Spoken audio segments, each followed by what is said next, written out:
Hey guys, so the Wallabies have just announced their squad, and I thought, what better time than now to give you guys my starting 15 for the Wallabies for this 2023 Rugby Championship. Before we do so, hit the like button, guys, and definitely subscribe towards the channel. Other than that, let's get straight into this. So as you can see here, this is the front row that I've selected for the starting 15. I've gone with the likes of James Slipper, as well as, Dave Parecki and Taniela Tupou. I think overall it's a pretty good front row to go with. I mean, look, James Slipper, he's one of the co-captains, of course, for the squad.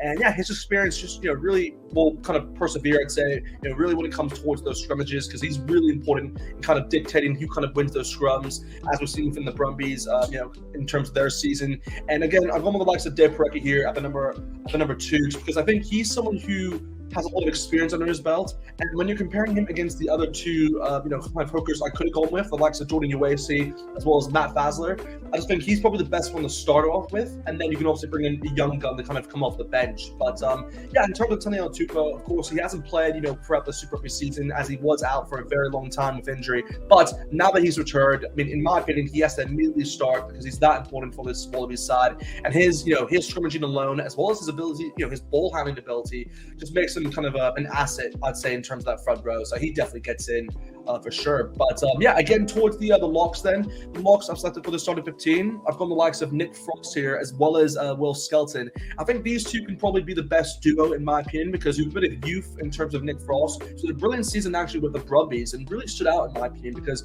you can definitely tell he has a lot of energy with him, and that's kind of what you need in terms of the locking department. And he's pretty good actually within the breakdown. So that's another asset, another reason to why I actually want him in this this starting 15. But then again, you have Will Skelton here, who's just been incredible throughout this, in terms of Europe. I mean, he's been sensational really for La Rochelle, and he's won, I think, he beat Leinster. I think his team did lose, if I'm not mistaken, against Toulouse in the top 14 final, but at the same time, he was really important within both finals, and I think he's someone who you have to include now, because he's already one of the best locks in the world. So I think the Wallabies have to go with him and definitely start him. So in terms of loose forwards, this is the loose forwards I've gone with the starting 15. I've gone the likes of Jed Holloway here, number 6. I've gone with Michael Hooper, number 7. I've gone with Raul Valentini at number 8. I think that's probably the best loose forward pack you can probably go with, because there's a lot of balance in there, I think, overall. I mean, like with Jed Holloway, he's kind of like the number 6, the designated number 6, where, again, he does play lock most of the time, but at the same time, for the Ward's Hearts, he has been playing a lot more at 6, and the Eddie Jones system, we have to remember, he does like a lock at number 6. With Courtney Laws, obviously, kind of his player, when he was in England. But I guess now Jed Holloway can kind of be that replacement instead of Courtney Laws in this case, and I think he can definitely suit that, because he's had a lot of minutes under his belt in that 6th position, and he can definitely help in terms of the set pieces. So that's the reason why I've gone with Jed Holloway there. In terms of Michael Hooper, I mean, it's no doubt. I don't think there's really any doubt in terms of his selection, in terms of starting.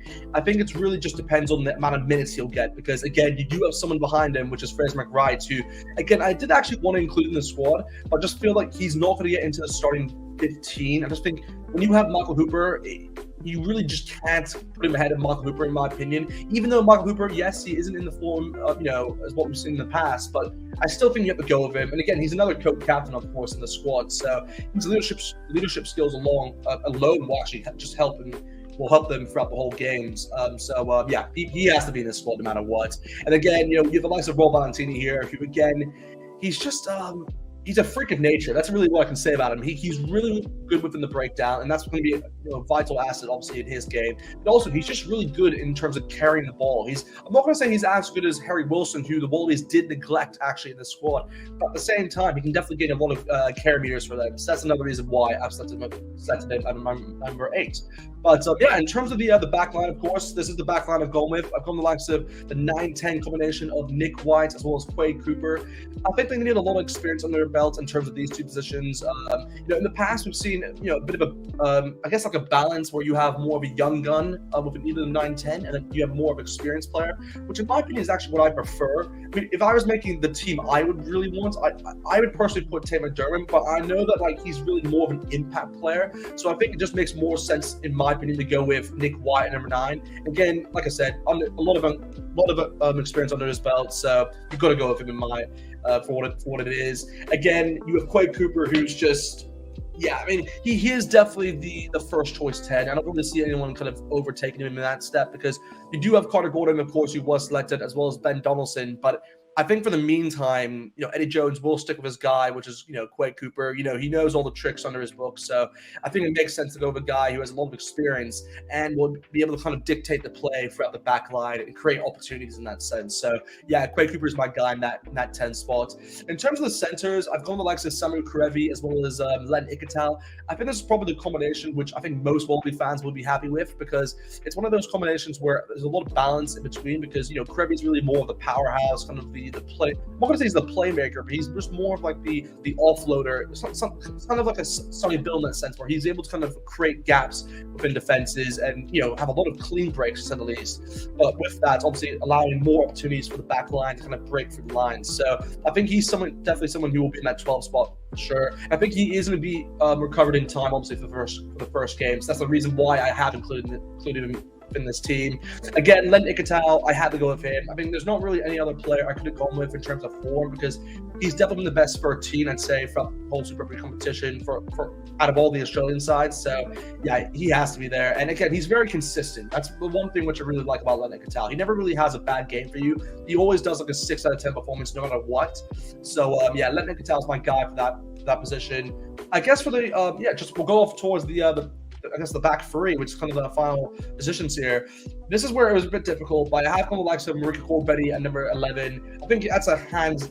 He's going to be there no matter what because he's just so good on his day. And he's probably one of the best wingers in the world. So there was no doubt that I was not going to select him, really. And then again, for the number 14, I have actually gone with the likes of Savasi Vidavalu here because he's actually been in good form actually this year in terms of Super Rugby. I mean, he has I think 9 tries. Maybe not 9 tries, but he's a lot of tries actually this year, which I was pretty astounded by when I actually saw the stats. But yeah, he's actually having a good season overall. And again, he's been pretty impressive. I think he scored 2 tries against the Chiefs in their last game of the season. So he can definitely be clutch in moments in which you need. And he definitely has that try scoring ability. So that's the reason why I've selected him there ahead of other players. But yeah, for the final position, of course, I have gone the likes of Tom Wright there, number 15. He's been playing there a lot now since Tom Banks has left for the Brumbies, and he's really made that 15 spot his own. I think there's not really anyone that's going to challenge him in that position. Again, I know his defensive liabilities may be a bit at question because that's kind of maybe a weakness in his game. At the same time, he's probably the best, I'd say, 15 in terms of breaking defenses, and